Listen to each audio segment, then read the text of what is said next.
Thank you. Okay, so I'll do that again then. Welcome, everyone. Thank you all for being here this evening. I'm delighted to see so many returning faces and some new faces in our circle this evening. I want to take a moment to welcome you and let you know that, first of all, I am not Shanit. Unfortunately, something came up at the last minute and she's unable to join us. I am Michelle Singh. I'm the Executive Director at Faith in the Common Good. Shanit has done a brilliant job of organizing this evening. We've got our back-end team, Beatrice and Elise, working with me this evening, and Shanit has left me lots of notes. So I hope you will all enjoy the evening with us. We're delighted to offer this youth-led climate conversation, really an interfaith conversation. This year, we started a climate narratives program, a national interfaith webinar campaign series that works closely with Canadian and global faith and spiritual-based environmental partners to raise awareness about numerous climate challenges and inspire Canadians to take action in their communities. Youth-led climate action is the third webinar in the series and is generously funded by the Clean Economy Fund. If you're interested in watching our first and second webinars in the series, Taking Action on Climate Change, that happened on World Interfaith Harmony Week, that happened during World Interfaith Harmony Week in February, and Sacred Water, which took place on World Water Day, please visit our YouTube channel. My colleague Beatrice will be monitoring the chat this evening. She will be adding links to all of the things that we will be talking about. And if you have any questions during the webinar, please type them into the chat window. We'll address them during the Q&A session at the end. As you heard that little recording, this is being recorded and it will be available to everyone on our YouTube channel. And once that becomes available, we will share it with you all via email, along with the resources mentioned in today's webinar. Elise, if I could have the next slide, please.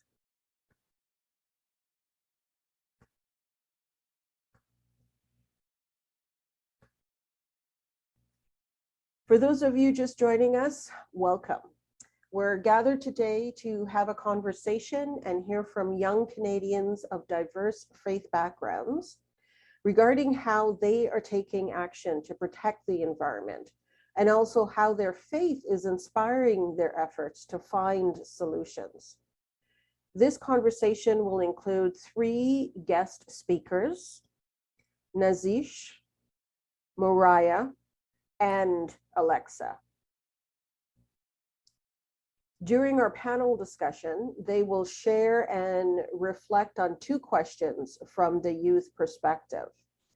And then before we wrap up today, FCG will be sharing some resources that you can start using at home, your place of worship, and within your community. These resources are intended for everyone, from small actions to bigger ones.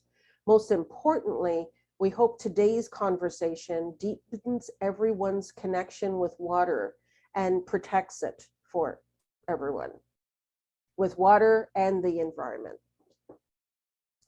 Can I have the next slide, please, Elise?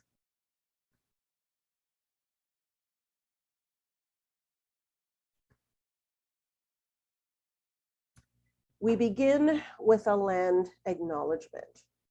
We are a collaboration of organizations from coast to coast to coast on the traditional ceded and unceded territories of diverse First Nations, Inuit, and Métis peoples. These nations live in a deep reciprocal relationship with not only the land and the waterways, but also with the physical and spiritual forces that connect them to their place of creation in an intimate and meaningful way. We're grateful to have the opportunity to live, work, and thrive together. And we are also mindful of broken covenants and the need to work towards reconciliation on many levels. To learn more about whose territory you are on, please consider visiting www.native-land.ca. And we invite you, as you're introducing yourselves in the chat, to include the territory that you are on. Next slide, please, Elise. I'll just give you a brief introduction to Faith and the Common Good. We are a 21-and-a-half-year-old now national interfaith charitable network that is dedicated to assisting and inspiring religious congregation and spiritual groups of all backgrounds to take collective action in creating more resilient and sustainable communities. Those pictures reflect some of the programs that has been in our network over the years, from interfaith dialogues to water walks to initiatives for healing between faiths as well.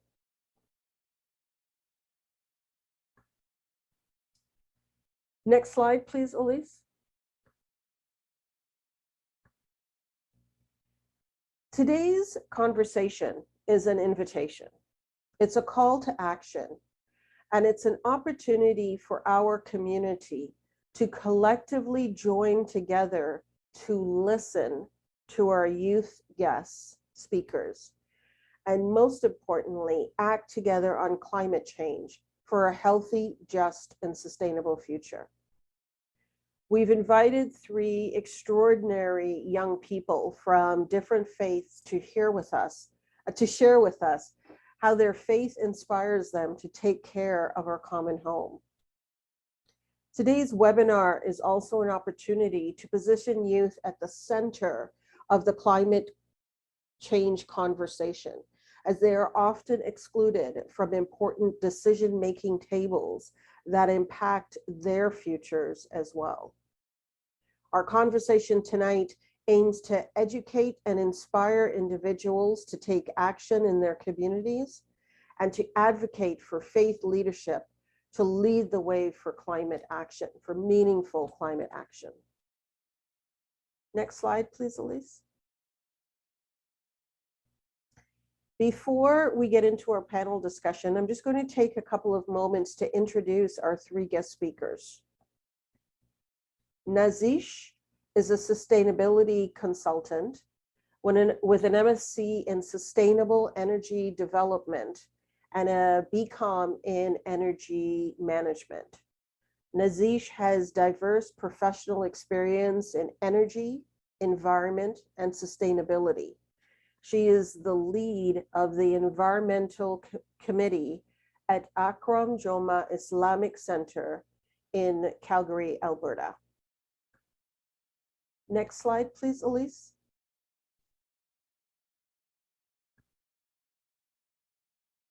Thank you. Moriyah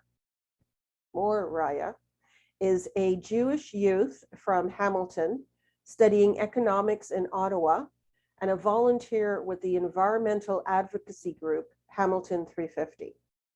This volunteer work has included organizing public actions, coordinating internal communications, and helping to research a local fossil fuel non-proliferation treaty with which Faith and the Common Good has signed, by the way. Next slide, please.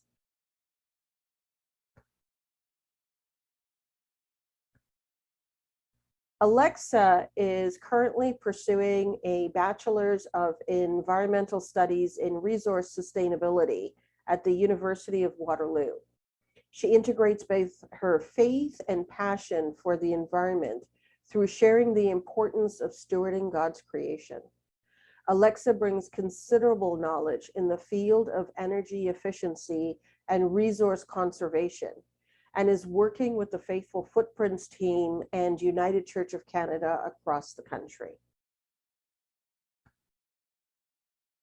Next slide, please, Elise. So now we'll have our panel discussion. We've asked our guest speakers to take some time to reflect on these two questions and share their responses with all of us. So first, I would like to invite, actually, let me read the questions first.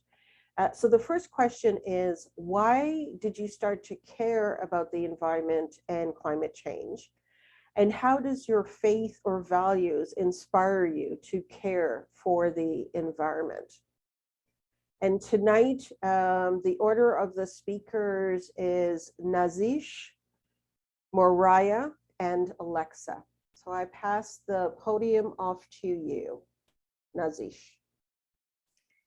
Thank you very much. Good evening, everyone. It's great to be here. So that's a very heavy question. Why did I start caring about the environment?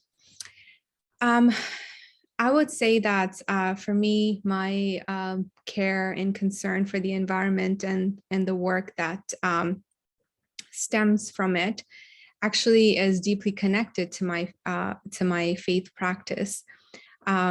Personally, as I have grown in faith, I have seen this concern and love for the environment grow as well. And I'll explain to you why is that the case.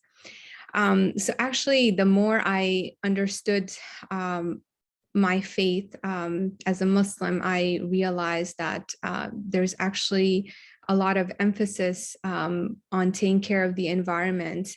And today we sometimes gravitate towards terms like sustainable Muslim or eco-friendly Muslim. But actually, when you learn more about Islam, you realize that to be Muslim is to be sustainable. To be Muslim is to take care of the environment. So in our Islamic practice, we have some very core fundamental beliefs that are when you take an oath to that faith, to become Muslim, you actually have to, take care of those important values because they're very fundamental and core beliefs. And one of that belief is the concept of stewardship in Islam.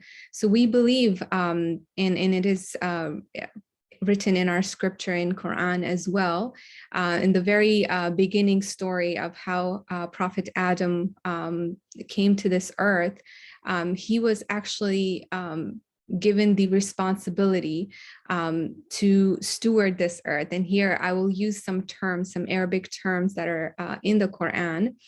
And so he was made Khalifa, is a term that we use, Khalifa, on earth, which is translated as steward. So he was given this sacred trust. This is another term that we use in Arabic, amana, which means sacred trust. So when Prophet Adam came to this earth, God actually made him Khalifa, a steward, and within that responsibility is this duty of this divine sacred trust. Now, what does that mean? It means to return this earth back to God in the state that it was given to us. And so this fundamental concept then requires of us to tread this earth in a manner that is correct and that is pleasing in the eyes of God. And it means so many things. It means how we interact with the environment and what is inside the environment and how we interact with each other. Not just the animals, but even like the inanimate objects. In fact, another concept in Islam is that we actually believe that everything in this world has consciousness on some level, and this you can see from the scripture as the verses that talk about how everything in the world, everything in the universe is glorifying God at all times. And so we actually do believe that everything, the rocks, the trees, the water, the air, everything is a sacred creation of God that is actively in worship. And as part of that responsibility, as being Khalifa, steward on this earth, we have a very serious responsibility to take care, to honor creation of God. And so I would say, coming back to why I care about the environment, I think that any Muslim, as they grow more in faith, as they perfect their relationship with God, with Allah, as they read Quran, as they read about the life of the Prophet Muhammad, peace be upon him, and his lifestyle that that all Muslims and everyone should try to take inspiration from. You will naturally see this concern grow for the environment. And like I said, for me, this has been a personal conclusion that there is no such thing as a sustainable Muslim. If you are Muslim, you're going to live a sustainable lifestyle that is in balance with nature, and that is in balance with everything around us. Your internal state is going to reflect how you manage your life and what legacy you leave behind. So that's, in a nutshell, my response to that question. Thank you so much. I really appreciate hearing you say that to be a Muslim is to take care of the environment. I think that that is just such a powerful statement. So thank you for sharing that. And now I will ask Moriyah to speak. Hello, everyone. So my name is Moriyah Kleiman, and I'm just going to answer this and the second question kind of by telling my story, and hopefully I weave in the answer to your specific question within that. So I'm not sure what originally sparked my interest in or care for the environment, but I think there are some things that maybe set the stage early on in my life. So one was that I was around nature a lot, which I'm really thankful to have access to. I've always cared a lot about animals, and also my dad worked for many years on solar research. So when I was in high school, during the summer between grades 11 and 12, I must have seen some promotion of an environmental event day by the 350.org movement that was happening globally that day. And I remember there was a map on their website of all the events worldwide, and I zoomed in on Hamilton, my hometown, to see if there was an event happening there, but there wasn't anything listed. So I made one, which was really scary because I had never put on an event. I had no idea what I was doing, and I was completely alone. And now, of course, looking back, I know many things I would have done differently, but I'm really proud of myself for taking that leap and doing things as well as I did, given what I knew at the time. So the main group of people that showed up to my event was Hamilton 350, who I hadn't heard of before. And after that, they tried to recruit me. And for a long time, I just hesitantly showed up to some meetings and read their emails, but I didn't really find my place for a long time. And I'll come back to that later tonight. Now, a second big moment for me was a few months later when I signed up to attend a big event called the Power Shift Youth Conference in Ottawa. So it was basically a few days full of environmental and anti-oppression workshops for youth and young adults. Of course, most of it was really interesting and fun, but the part that changed my life was one short workshop called Challenging Anti-Semitism in the Climate Movement by two wonderful young Jewish environment-focused sisters named Ariel and Talia Martz Oberlander. I hope they don't mind this shout out, but I have to give credit. So I'll talk later about the experience, about what the experience led to for me once I came back home. But for now, I want to branch off a bit into the faith aspect. So like I said, that workshop was about anti-Semitism in the climate movement. And I had a question nagging at me the whole time, which I went and asked Ariel and Talia after. And the question I had was, well, where actually are these Jewish people in the climate movement? Because I know Jews and they don't really talk about the environment. And I've been in environmental spaces and I don't really see Jews. And their response really sticks with me today, which was that Jews are doing this environmental activism. They just don't usually do it as Jews. And I realized I hadn't been doing my environmental work as a Jew either. And of course, now I've learned that Jews have always been organizers and participants in social justice movements, just without disclosing that they were Jewish, or they did disclose it, but then their Jewishness was purposefully washed away by others. And there are, of course, so many reasons why Jews would care about social and environmental movements. But one I'll focus on for a bit is that Judaism is actually land-based. It's an agricultural religion, which might sound a bit confusing because we're clearly not all farmers. And of course, we're relatively new people to Turtle Island. We're settlers. But the texts that Jews live or practice by today, no matter where we are in the world, were born in Judea. Many of the holidays we observe to this day were developed thousands of years ago in Judea around the yearly agricultural cycle. And our texts include instructions for sustainable farming and for the harvest and for giving food to the community and to the poor, and prayers for suitable conditions such as enough rain.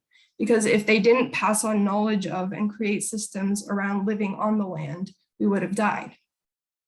And I think I could talk for a really long time about this, about Judaism and the environment. So I'll just tell you one brief story and then move on.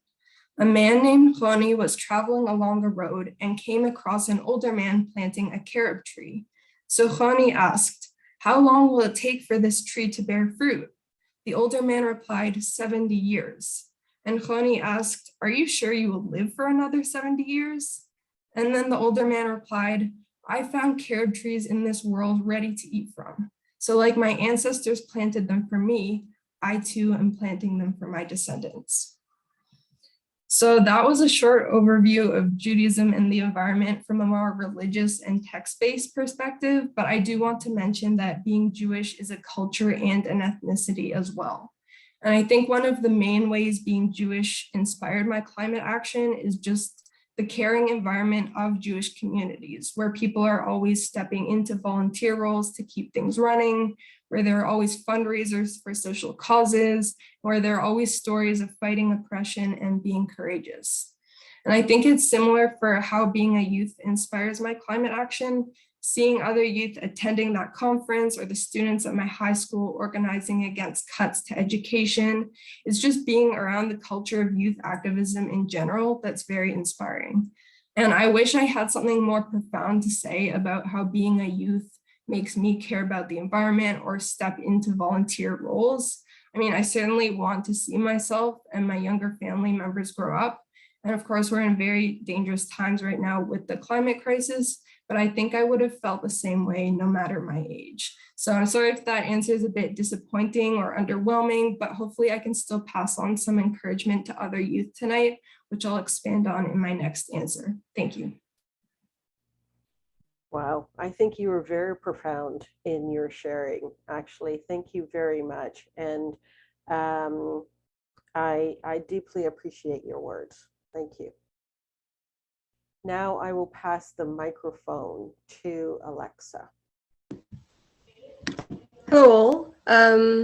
So answering the question, why did I start to care about the environment or climate change, will link directly to when that started.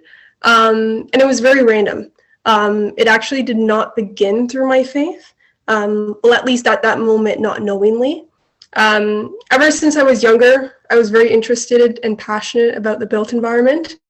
And to my memory, I was watching HGTV with an excitement with renovation homes and decorating interior spaces, not very connected to the natural world. However, when I was around 17, I suddenly found interest in climate change, the environment, and the natural world. I didn't know where it came from, but it grew and it got stronger. So I began making personal and lifestyle changes within my life. I became a vegetarian. I developed a minimalist lifestyle, and I became very strict with my energy usage. And this care for the environment and climate change actually inspired further action. When I decided on what I wanted to do moving forward as a career, as life, I decided to go into environmental studies and more specifically resource sustainability. And it was in my time during undergraduate where I got saved. I'm part of the Christian non-denominational community. And when I got saved, it was a very meaningful moment. It's where I learned that this random, interest or sudden interest in the environment and to care for the natural world, it was very much not random, but God's hands were on that process, on that journey. And it was then when I had a clear understanding of my calling and my purpose here on earth. And since then, I got into scripture. I deepened my understanding of what it meant to care for the environment, not just to care for the environment, but to care for it for God. And I have a few scriptures here that really stuck with me during that time of processing, of getting into the Word and reading the Bible. As you all may know, Genesis 2:15, the Lord God took the man and put him in the Garden of Eden to work it and to care for it. Genesis 2:19, and it continues, now the Lord God had formed out of the ground all the wild animals and all the birds in the sky. He brought them to the man to see what he could name them. And whatever the man called them, that was its name.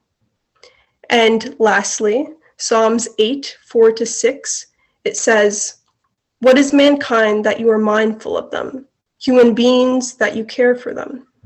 You have made them a little lower than the angels and crowned them with glory and honor. You made them rulers over the works of your hands. You put everything under their feet. And these verses mean a lot to me. It's what inspires me to do my work. I think through these verses, it is clear understanding of the responsibility, the role, and the purpose why we're here on earth. That God has commanded us to care for his creation, to preserve his creation, and to do it with care. Yes, we are here to live and enjoy his creation, and in many ways building our environments, taking the resources and making them into new creation. But in doing so, he is very clear that we are supposed to have good relation with the natural world, that is reciprocated, and that we are doing it in good care in the works that we're doing here on earth.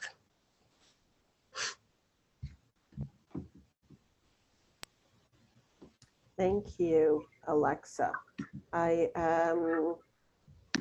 I'm really struck. I think I mentioned earlier, Shanit was the organizer of this event, and she is also part of the generation of the speakers that are sharing with us this evening. So it's turned into, unfortunately, at the last minute, she couldn't make it. So it's turned into an intergenerational conversation, which I really appreciate.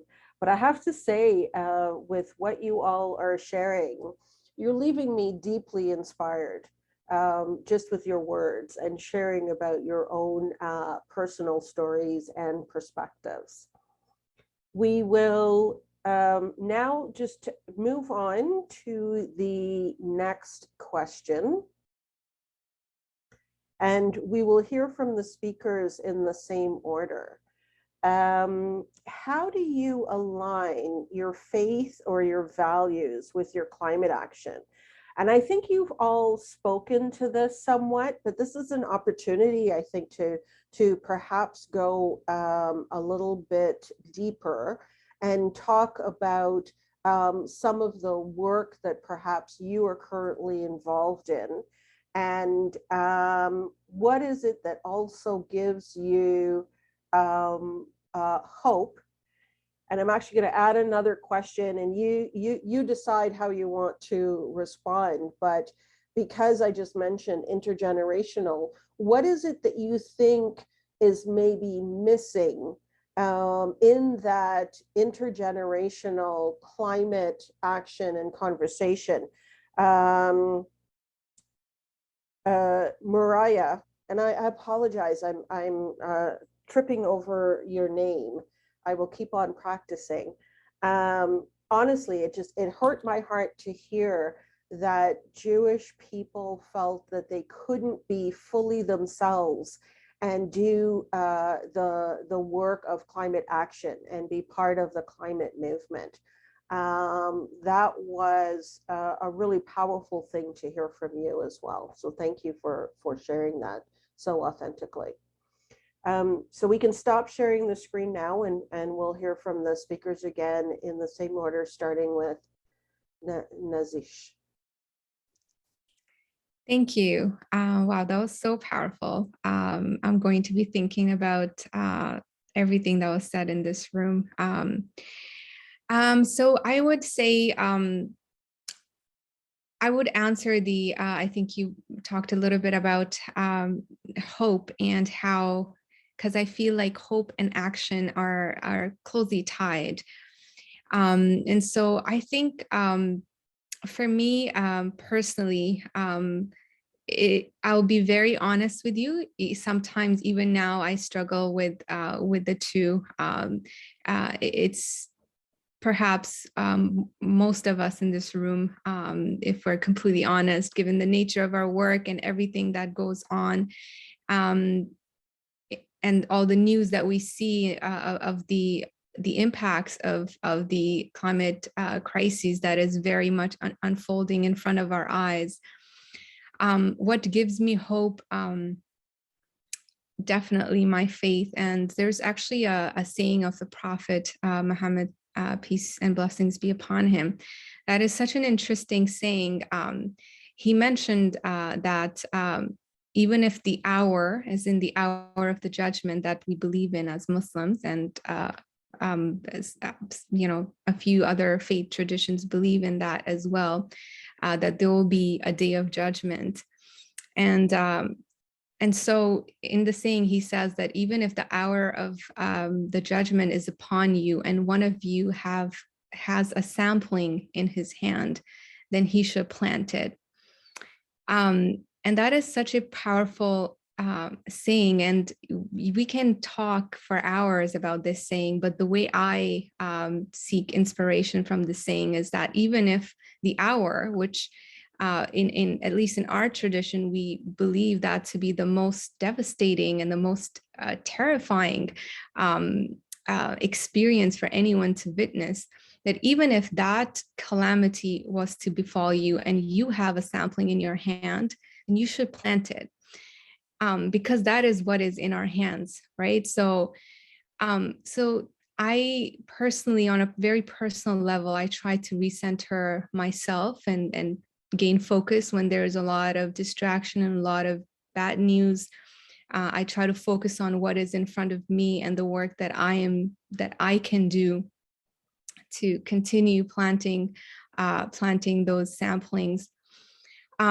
And so in terms of action, very similar to Moriyah's experience, I hope I'm saying your name right. Please forgive me if I mispronounced. I kind of had the same experience where I didn't necessarily see Muslims in the lead when it comes to the climate action. And maybe I'm not sure, I haven't investigated why that was the case. Maybe they do they're in the space, but they're not using their identity to lead the work. But in the very, like in the Muslim spaces, in our mosques, I didn't necessarily see an emphasis on environment. And I think there's a lot of reasons for that. I think there's, as immigrants in these lands, as settlers, I think the priorities of our parents and our grandparents when they came to these lands were different. So perhaps that was a reason why there wasn't enough emphasis or focus. Whatever the case, I did realize that as well, that there was lack of focus and attention given to this very urgent cause. And so a small effort that I was able to make is in our Calgary community. We have a very big Islamic center. It's actually the biggest in Western Canada, the Acknowledgement Islamic Center. And really, it was as random and as simple as picking up my phone and just stalking a few people on Instagram to figure out who runs the page, and just sending them a message to figure out, a way we can focus on environment. And then, to cut the story short, I was able to talk to the vice president of Acknowledgement, Sister Nada Marhi, who's a trailblazer, and she's amazing, and it was just very aligned. And the core reason, the bottom reason, was that we just don't have the resources. We would love to do this work, but we don't have the resources. And so we came together and we started a committee at the Islamic Center and an environmental committee. And it's been over a year now, and we've been doing some good work there, and we're planning to do more work.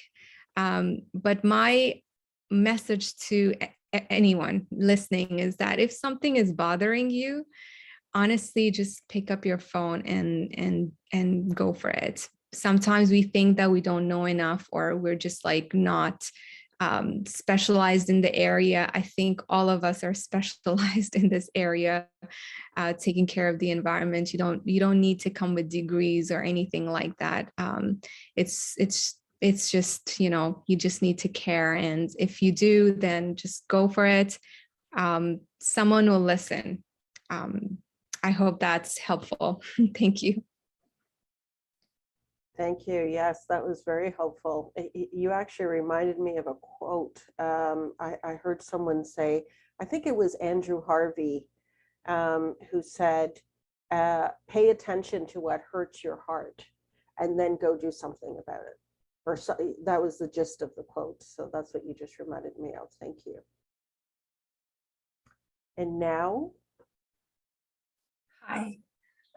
It's always so wonderful to do interfaith work like this, which I don't do often, because it makes me realize how similar some cultures and religions are, especially when we're so divided outside of these spaces. And it's just wonderful to be here with the other speakers and, of course, the audience.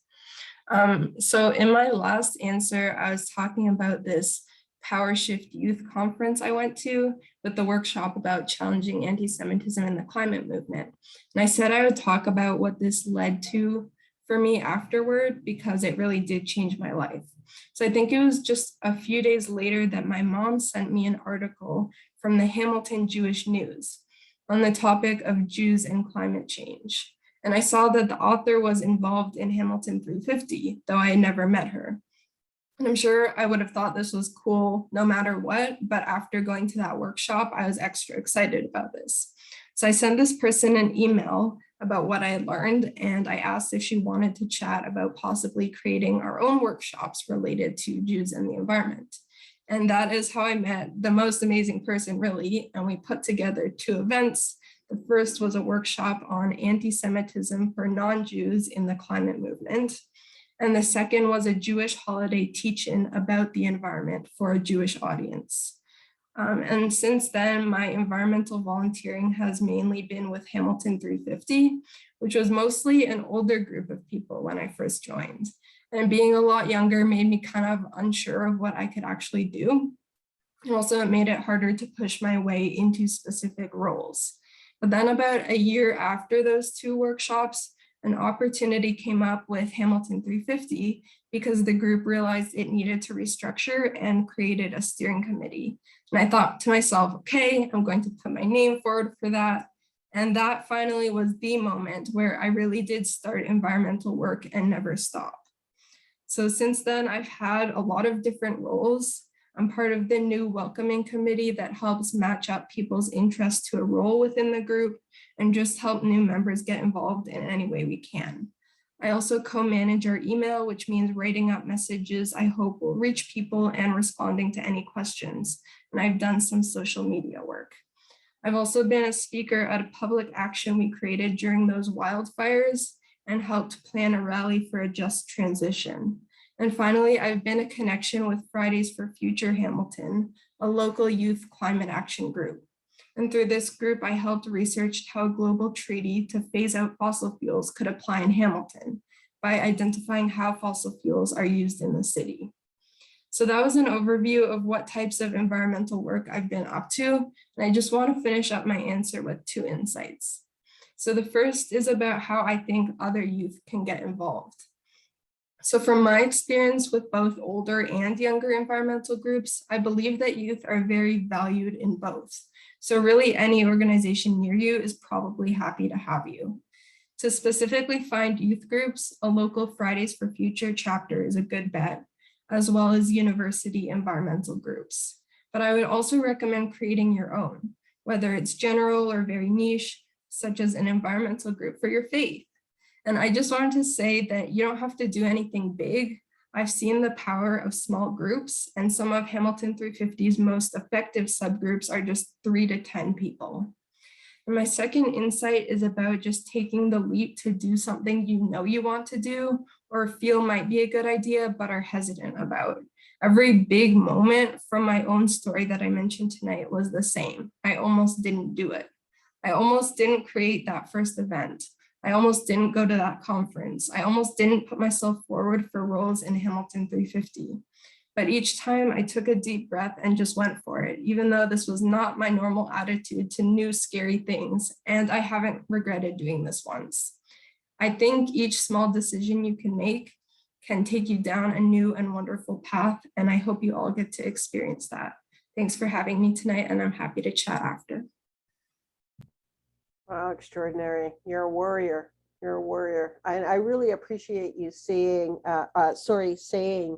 that, talking about the size of groups, that it doesn't have to be a big organization, that grassroots impact is also so important. So thank you for sharing that as well. Aleyxa, I'll pass the microphone to you. Thank you. How do I align my faith values with my climate and environmental action? For when I think about this question, for a long time I didn't. As you know my story now, when I initially got into environmental and climate work, both personally and through education and career, it was very much so just to care for the environment and preserve the environment. At that time, I didn't know why I was doing it. And what my reasoning behind my work or my action was not very much connected to my faith. It was when I got saved that I started making that connection and understanding I'm not just doing this just to do it, but there's actually a purpose behind the work that I do. And although I knew why I was doing the work and why, the reasoning, the purpose, the foundational grounding, why I was doing, my education, why I was studying what I was studying, why I found interest in the natural environment, it was very much disconnected. And I thought just moving forward that it would continue to be disconnected. I would know why I was doing it, but it wouldn't show in my work. It wouldn't show in my career. It wouldn't show at the company that I was at. But it would just be an internal knowing element. It wasn't until COVID, in the beginning of COVID, where I got a job at Green Churches Network. And when I found the job posting, I was absolutely thrilled. It's an organization based in Quebec, in Canada, and I didn't know it existed. I didn't know that there were organizations out there that connected both the faith and environment. And I was thrilled. I was very sure going to send an application. And luckily I got the job. And it was at that job where I got to blend the two. I got to combine both my faith and the environment. I did a lot of work in climate action activities that individuals and congregations can work through in their churches, whether it be energy efficiency or waste management. And it was honestly a surprising moment. It was when I kind of rethought my career, of knowing that I can join the two and do something like that for the future. And it was that job that allowed me to go into Faith in the Common Good, an organization obviously hosting this event. And I got to work with their program now and furthering my faith and environmental work through assessing and communicating energy efficiency and decarbonization retrofits for United Church buildings across Canada. And it's a blessing to have an opportunity to show my faith in the work that I do. I know Nazish mentioned, although we know that Christians are doing climate work or Muslims are doing climate work, it wasn't very apparent. Their faith and identity was not outwardly represented. But here in these spaces, in this meeting, in this event, we are able to see that, and we are able to see that in many different circumstances and many different work in climate work. Faith is part of it. Faith is represented. I also want to answer this question in a different way of how I align my faith and values with climate work and environmental action. I will say, working in the sector, climate work can be very interconnected with many different issues, and many different issues that are not necessarily connected to faith. And it's very easy to get distracted. It's very easy to not be grounded as to why you're doing what you're doing. And I, just through this process over the past couple of years, I have found that I need to constantly refocus on interconnecting my faith in the environment, recentering why I do what I do, going back to the foundation, grounding myself, going back to scripture, and refocusing on the reason behind the action, behind my passion. It's not for a title. It's not for money. It's not because it's trendy or political correct. It's not for greenwashing or corporate sustainability, but it's always been, even without me knowing, for his glory and his honor. And there's this one last scripture, which honestly encourages me every single day as I go into school, as I go into work, as I wake up and just go about my day. It says, 1 Peter 4:10, each of you should use whatever gift you have received to serve others as faithful stewards of God's grace in its various forms.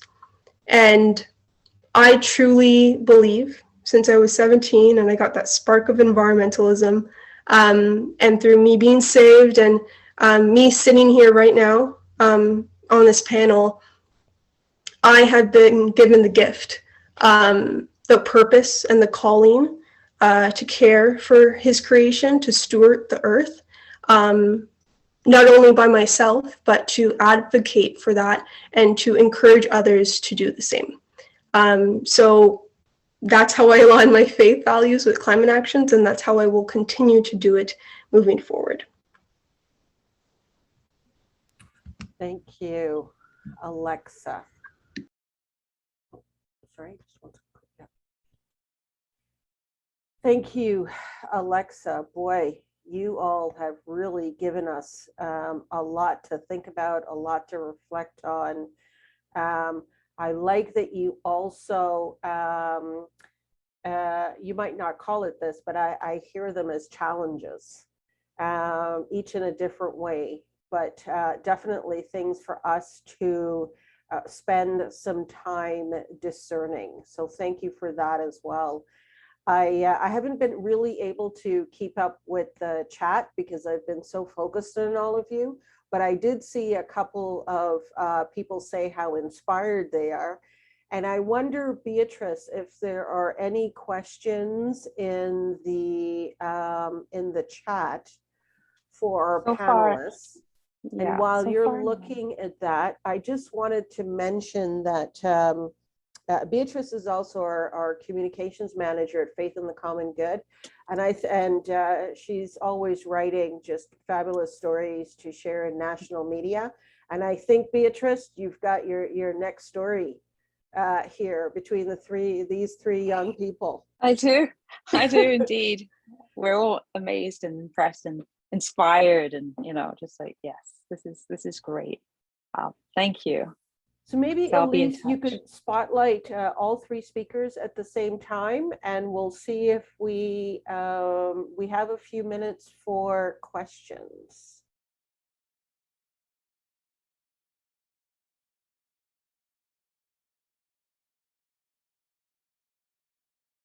And while we're getting organized, I'll also mention that Elise is our network coordinator, who's doing an exceptional behind the scenes work here.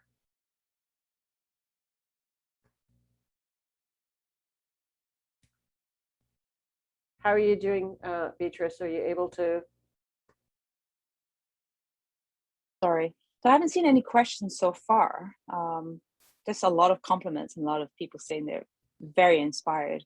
But yeah, so, oh, wait, there is a hand up here. Oh, Shannon. I see Shannon's hand. Shannon, yes. Shannon, go ahead. Hi, thanks. I thought it would be easier to speak it than write it. Thank you very much for your sharing today to all of the speakers, and really appreciate that. I come with an organizational hat on. It's called For the Love of Creation, and it is an interfaith initiative that wants to work on climate change together. And so with that background, I asked the question, what would you like to see faith groups doing? And that you might take that at a personal level, like at a more local level, or in more of a national or larger level. What are you looking for from faith groups, faith institutions? Please feel free to unmute yourselves and respond as you're inspired.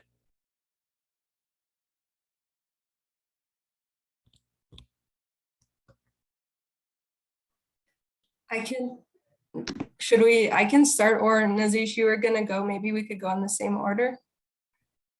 No, please go ahead. Okay, well, I was just thinking about sort of barriers to Jewish climate action, and one of them is that we are very focused on anti-Semitism, and sometimes maybe too much, but sometimes maybe not. There's a lot of bad stuff going on. It often doesn't make the news, and I think the biggest thing I would look for, I would ask for, is partnerships with Jewish communities that aren't really with an agenda. Like, not just because, oh, like we want the Jewish community involved in this, but partnerships always, and that comes from both sides as well. But I guess that's just my contribution for now. Thanks. I think that's really powerful what you say, though. It's addressing anti-Semitism and racism within the climate movement. And you're also what I also heard you say is about building relationships, long-term relationships. And I think sometimes, certainly I've seen this in the not-for-profit world, we fall into the trap of, okay, we need to have these people at the table because we want to do this event, rather than building those longer term relationships built on trust and really getting to know different communities. So thank you for bringing both of those forward. I'll quickly add just another perspective, given my experience on a more grassroots level, mobilizing a community in a big space where you see familiar faces every day as they go to a mosque or an Islamic center. I think that interfaith groups can reach out to these spaces if they have a capacity within their organization to offer expertise, to offer any ways that they can collaborate on different projects. I would really encourage, and trust me, just from speaking to different mosques in Alberta, the most common answer is that we just don't have the resources to do this work. So any help that can be offered is greatly appreciated. Mostly, like I said, everyone is very, very open to doing work in climate action and actually implementing change in their facility itself, whether that's retrofitting the buildings or implementing programs that will inspire more behavior change to the way the folks are interacting with the building, the way they're using the facility. The way I try to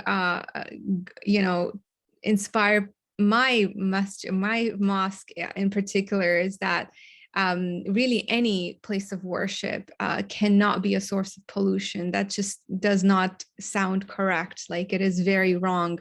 And so we all have a responsibility as community members, whatever that place of worship is, we need to keep it clean, not just for other humans, but the environment as well. So I think if you can offer any expertise, anything that can help the facility become more environmentally friendly, lower their energy, water, waste footprint, I think they would really appreciate that help. Thank you. Thank you. I'll quickly add to the question, knowing that I think I've seen a few questions from the attendees of the event.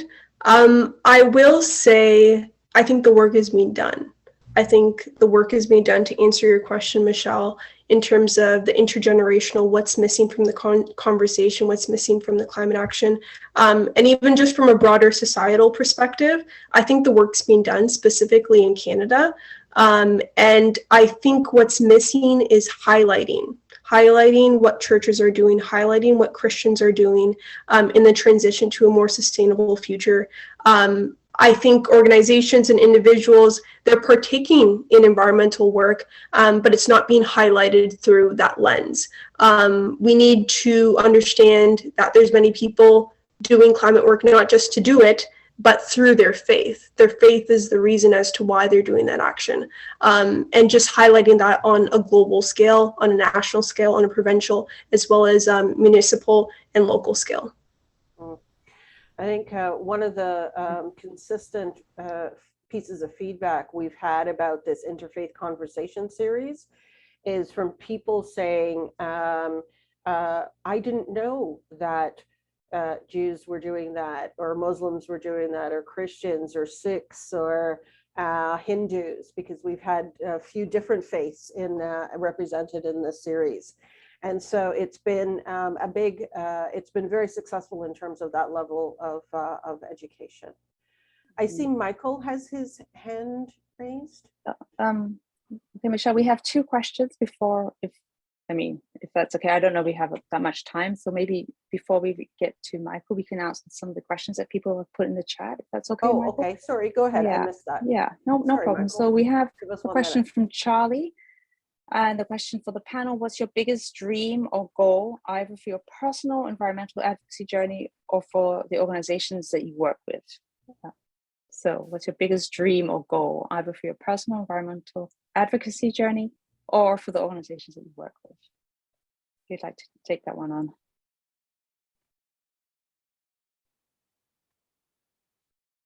We can follow the same order. I guess I'll start. I can say for myself personally, I'll just keep it as simple as wanting or knowing I will in some way address the climate crisis and environmental crises through my future work. I'm pretty young, I'm still in university. I can kind of decide my career, and I know it has to in some way address this problem. So that's my personal dream, to end up in a good job where I feel like I'm making a difference. I know I have to. And then let's see, within, I guess, the Jewish community and in general, I think more of a focus or understanding that of the land that we're on now. Because I think Nazish talked about this as well as I did. We came from a different place originally, and a lot of Judaism is focused on where we came from or the different places we have been, but it's not focused on where we are now. So I think Judaism could think about that more, Jewish communities could think about that more, and also, again, it is a two-way street, that it can be isolating to really be happy. Like, it's hard to be happy on this land when things are tough for Jews, even though, of course, we're so grateful. So I don't know if I said that exactly how I wanted to, but I hope it came across. Thank you. Thank you. That's such a profound question. I would say my dream in this space is, I know it's going to sound strange, but my dream is for me to not have a reason to do this advocacy in the first place. To not, try so hard convincing people to care. And, when it's something that is for every person with a sound mind and a caring heart, something that just seems so right. So that would be my dream. And I think that's what we're all here for, trying to get there.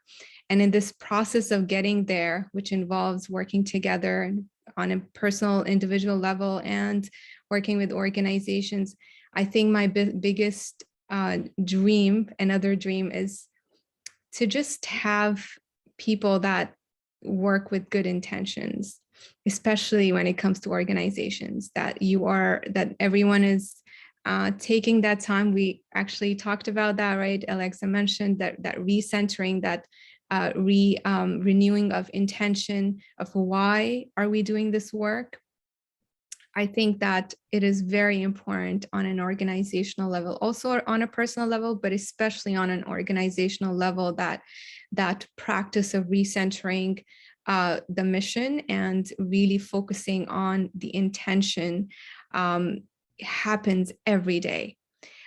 Because I think that the work loses its meaning if it can very easily lose its focus and meaning if we're not renewing that intention. So that would be my my dream, and I'm very hopeful. I think that there's a lot of good people in this world, and there's a lot of people that care about the environment for the right reasons, and this room is full of them. So yeah, thank you. That's a great question. Thank you so much. The questions are coming Aleyxa? fast and furious. Yeah, I know. I've been seeing that. Aleyxa, I'll give you, let's say, 30 seconds to respond. Yep. And we have a couple of hands up, and maybe what we'll do is hear both questions and then give you the option of responding to whichever one you would like to. Okay. My biggest goal in terms of environmental advocacy is to continue the work that I'm doing. I'm at the start of my career, very young, and just continuing to do it. One important goal of mine, and honestly, I'm praying that it continues, is not to get offsite, to not get failed in the corporate world or the organizations and going up the ladder, but to always have that grounding as to why I'm doing what I'm doing.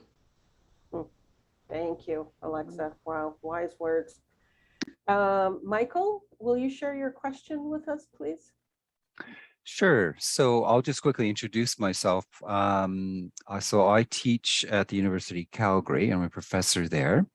And the question, and it's also a point or its invitation, is I think that I wondered if there's really a very important area that is missing in the conversation today.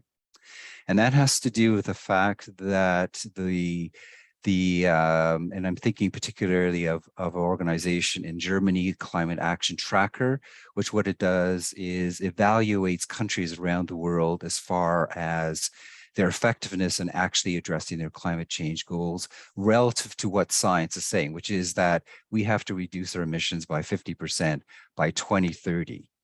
Otherwise, we've locked ourselves into irreversible tipping points. And Canada is not rated as doing very well. It's rated at 61. That means there's a lot of other countries, much smaller, poorer, less populated than Canada is. And we have enormous wealth in terms of people and so on. And the one area which I think is very important and really wasn't touched on at all today, but I invite you to consider it, is to have regular meetings with MPs, with MLAs or MPPs, that's on the provincial level, or with your city councillors, say on a municipal level, and creating context of accountability for why isn't Canada actually doing what it's responsible for doing. It's not doing its part. And we have a federal leadership which has failed there. And I like to challenge or invite everyone who's in the meeting today to think very seriously about that, because otherwise, if it doesn't happen, we are in serious climate trouble. Thank you for the question, Michael. I'm going to ask Milan to also ask your question. And then we're only going to have a very brief time for our responses. If you would unmute yourself, Milan. Thank you all very much for your comments. Concern about climate change and support for mitigation policies is highly polarized by political ideology. How can faith-based approaches help build a coalition of support among conservatives? Thank you for your question. So I will hand it over to our speakers. Those are those are two very big questions, and we're not going to find fulsome. We don't have enough time, unfortunately, tonight for completely fulsome answers. So what I would ask of our speakers is pick the one that you would like to respond to, and just sort of close with that this evening.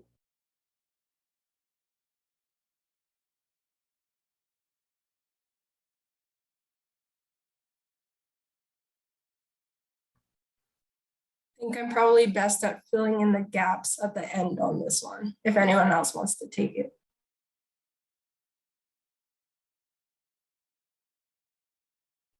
I can just quickly add one thing in terms of just that political awareness and as citizens as well, our civic duty, and when it comes to engaging in that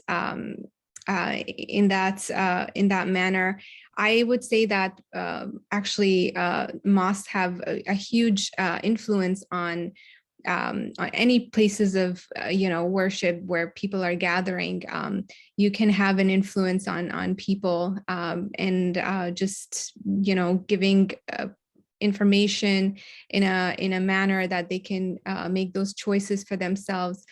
We have that's something that we try to do at the center. Whenever there is elections, we try to discern the platform, the party platform pledges and things like that, so people our attendees can have the information in a manner that they can digest and make sense of. And I'm happy to share some resources as well. There are some great Muslim organizations that are working in this space that allow for other folks to make those decisions when it's time for elections and things of that sort, with a particular emphasis towards the environment and climate.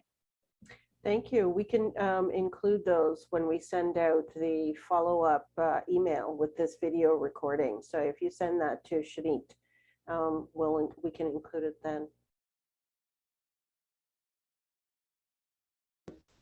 I can quickly try and answer those two very compound questions.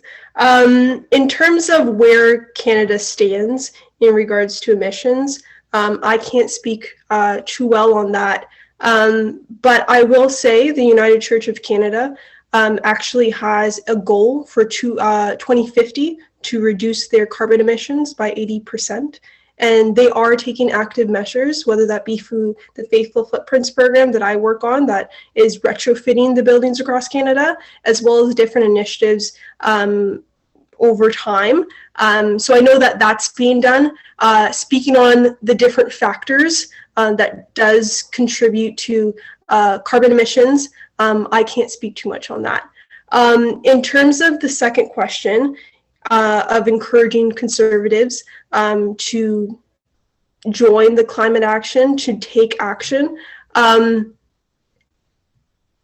different from the topic of this event, we really need to use different tactics in terms of where they are in their life. Let's say we are talking about the older generation. It's very unlikely that we will change their mind, even if we do worship ceremonies in the church, or regarding creation care and dissecting the Bible in terms of what God has called us to do in caring in the environment.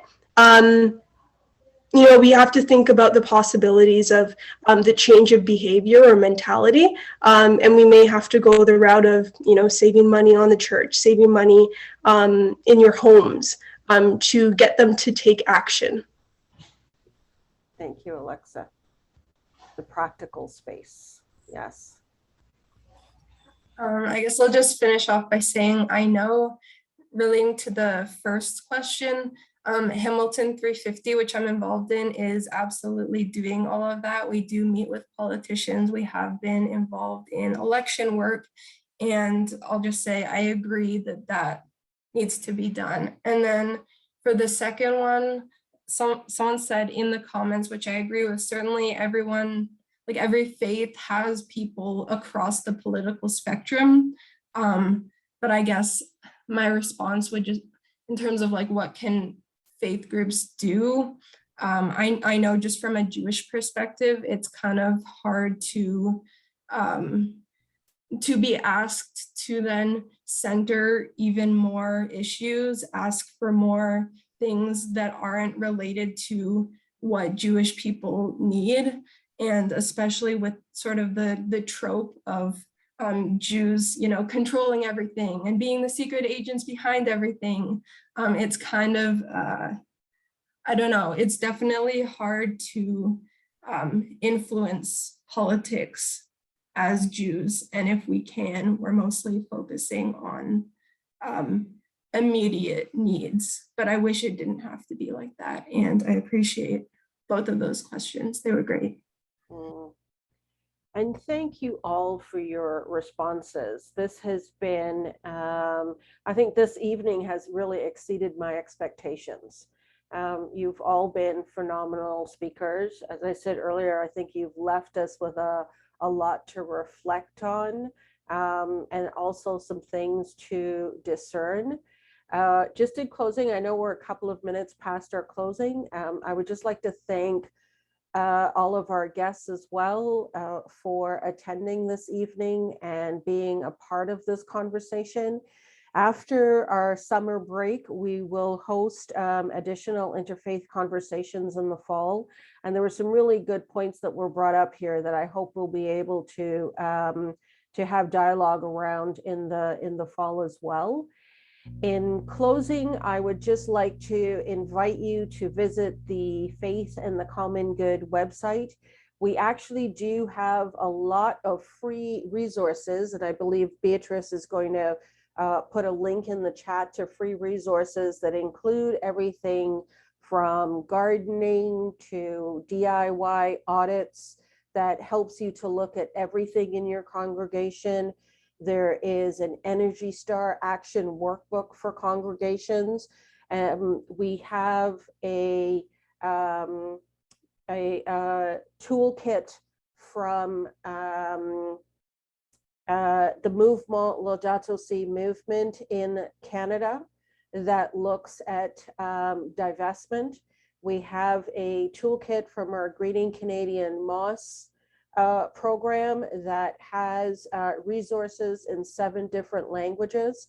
And the work that we do over the years, we have worked with synagogues and mandirs and masjids and numerous denominations of churches and Buddhists and of course Indigenous nations in Canada as well. So I really invite you to explore our website, follow us on all our social media channels, and thank you all again for being a part of this evening. I wish you all well. Have a great rest of your evening and a fabulous summer. Thank you.